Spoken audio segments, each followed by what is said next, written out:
Usually I start this way. I mean, this would be a couple of years of fingerboards for us. If we get Indian ebony. And if we want you to step over here.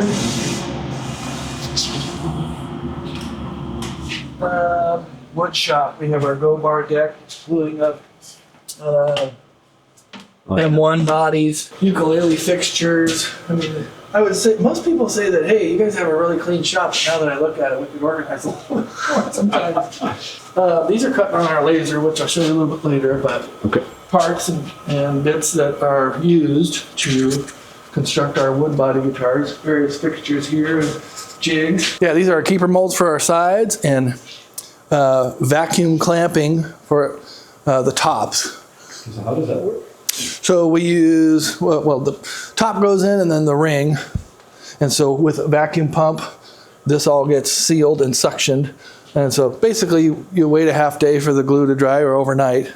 And then we have what we saw over there, the beginning of a wood body guitar.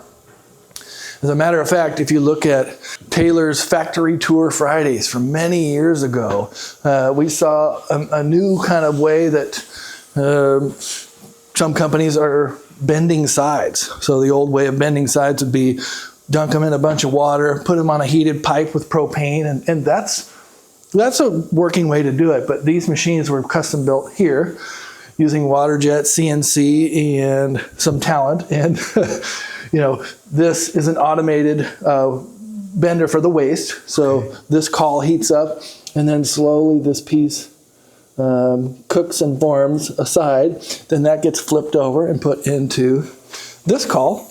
And then over the course of 5 minutes, this band wraps up. So using heat but no water. As I said, we have one of our Finnish guys on vacation. So my wood guy is now in paint. So that's why you don't see anything in here also. Various custom guitars here. Can I ask one question? So these machines were made in-house? Yeah, correct. Yeah, all this stuff was fabbed here. So welded, cut.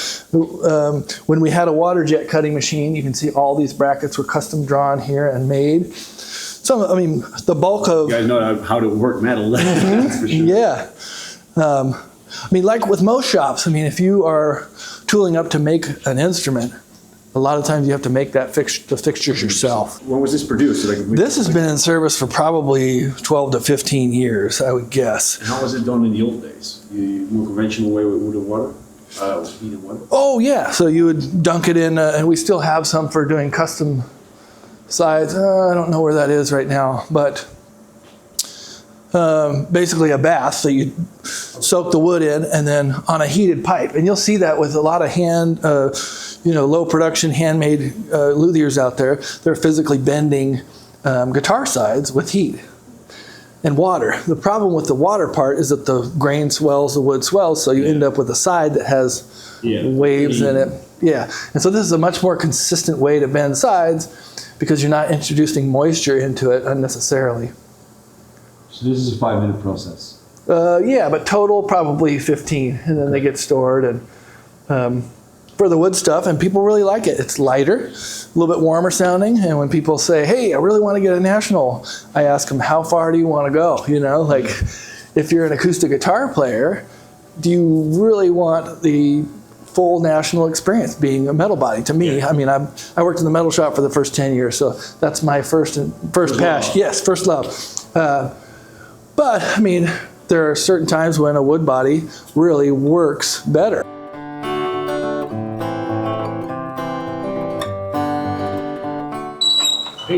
Mm-hmm.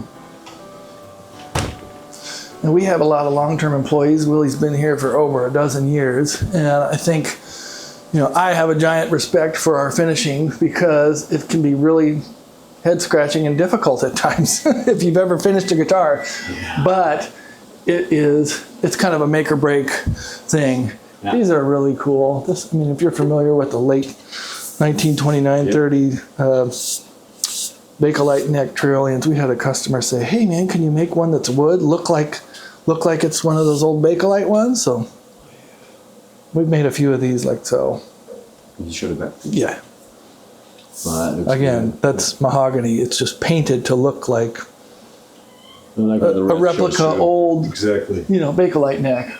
We use a UV cure poly for our clear coats, and we have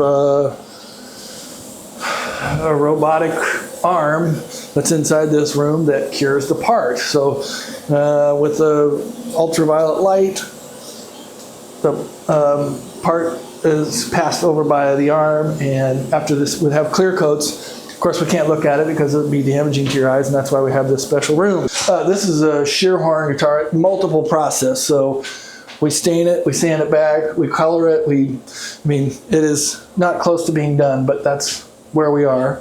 So fan goes on. We use small airbrush guns and aniline dyes, alcohol or water-based. You can see here more yellow trioleans in their first stage of getting that base coat of yellow. M1 tricone.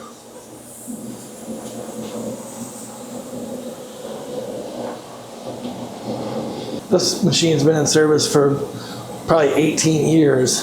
Motoman UP6, it's an old school kind of, sold as a welding robot, but Serves a multi-purpose. with its attachment and this custom fab fixture, we're able to cure, finish, and move it through production at a reasonable rate. Yeah, so that's in a certain stage of being a shear horn, and this is in a certain stage of being a shear horn here too. As you can see, I mentioned we stain that figured wood and sand it back, and it really pops the grain, and we go from there. That one being finished. No, that's in a different stage. That one needs to be sanded back. So this is kind of like the first two steps of doing a shear horn. It gets hand stained with this red / kind of semi-orange stain, and then dries. And from there, sanded back to reveal the depth of the grain. Okay. After that, they'll take their aniline dyes and spray and burst and recolor the whole thing, but really makes the grain pop when you kind of stain it and then reveal. And other companies do that, And this is where we get our shipments ready for Fellowship of Acoustics. Various guitars getting cleaned up and boxed, assembled for international shipment. We ship around the world. What's the production rate you guys have? We're shooting for 3 a day. 3. And sometimes we hit that and sometimes we don't. We combine old school hand craftsmanship with high-tech technology in regards to lasers and things, but there's still a lot of handwork. Especially when you see in our assembly department, this is not like bolting together electric guitars. We do that, but fitting and attaching a neck can be a time-consuming process.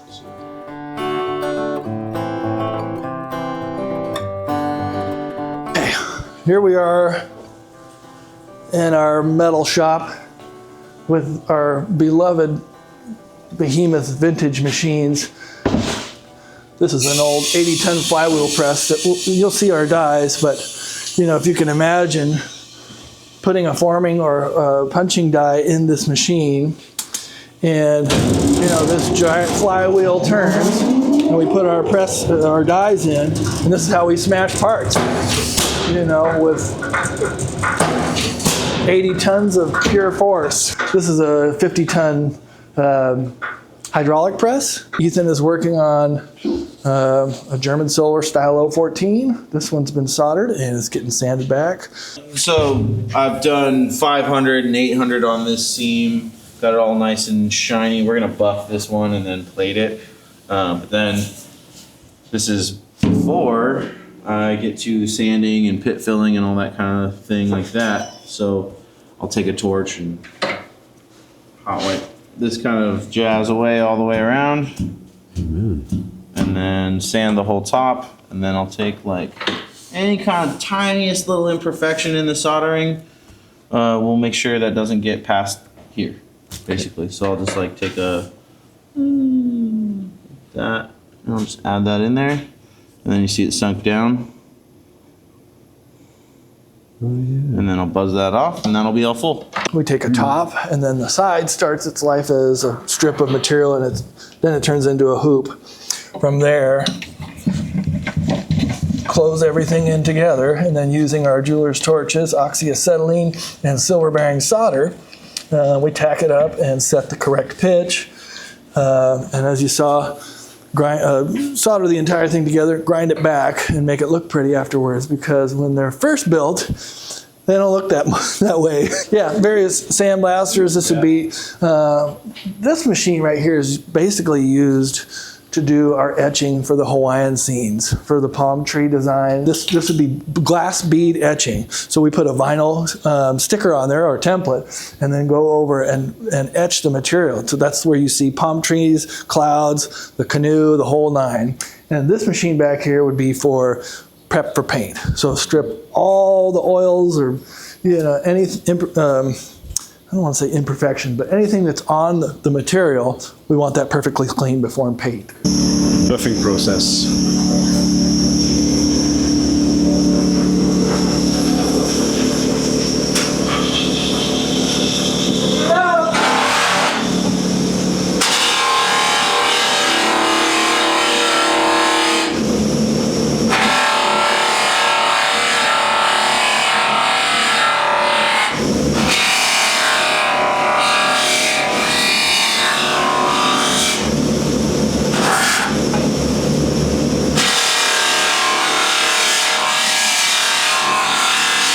So that's just the start of the process. Something like that could be in here for an hour and a half. You know, physically taking down all the scratches, every pit, every imperfection.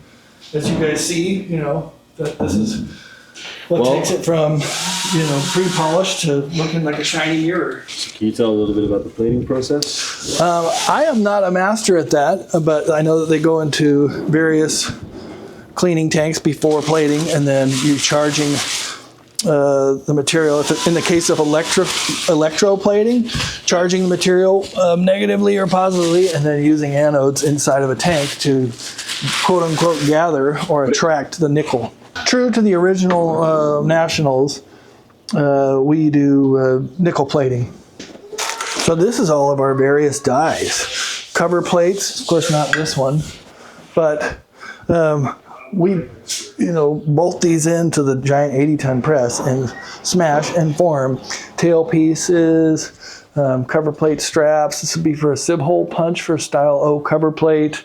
Various forming. I mean, every piece that you see that is a metal part, we're making here. Of course, we've got our work gloves and custom pieces too, but some of these have been in service since 89, 90.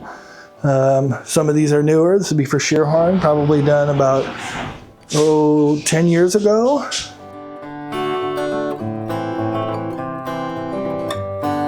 You can see Jordan looks like he is finishing up with the neck fit.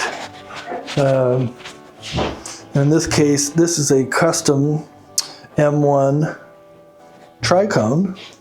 So what are you doing right now? I'm just trying to make sure that this neck fits to this body like seamlessly, with no evidence that I, you know, spent time chiseling it together. So no gaps here. And yeah, that's pretty much it. Using a chisel on around the heel, and then some fine grit sandpaper, as you can see here, and probably some frustration and love at the same time. Yeah, That's passion, man. yeah, especially learning this, it can be really tricky to get.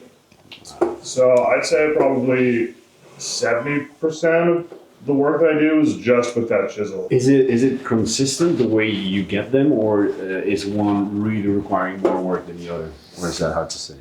Some neck and body combos are harder than others. I mean, one of the big things about this is like I'm going to spend a few hours making the seamless, but I also need to make sure that there's no evidence of me spending that much time working on that, you know? So you got to make sure that the sandpaper is not marking up this body in a noticeable way. We put a little bit of fall away in this, and next time you sight a National neck, we might be straight or have a little bit of relief up to the body, and then we try and put a little bit of fall away in there. So as to not see a ski jump or a slope in the next few years just from the guitar settling in. Leveling this pan here using some of that wood we mentioned and getting this so the surface of all these three cones is as flat as it can be. From there, he'll mount the tail piece. The nut is fit already, but then getting 3 cones and a T-bridge in there and doing the setup. And that would be the majority of these 2 stages, right? It's get the nut fit, as you can see Jordan has, get the neck fit and on, and then get the initial setup going. This is an El Trovador that looks like it's only awaiting its final step. So maybe Setup stage. can be, yeah. As we move towards this room this way, now that you're seeing the frets begin to be leveled, the dots installed, and yeah, of course, we let them settle for a few days and then double check that before they go out anywhere. So.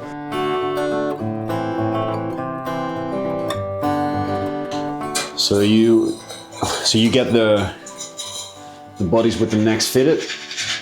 Generally, yeah. I can do everything in this department in assembly, from fitting necks like Jordan is doing to doing the final button up that Jason was talking about. But this is kind of where I'm like most effective. It's where I started and have remained, even as my capabilities have expanded. But yeah, generally Jordan will fit the neck to the body and attach the neck, and then put some temporary wedges under the stick just to give the guitar some temporary structure, and then we'll put the posts and pads in like like you would see on a finished example. And then I do just couple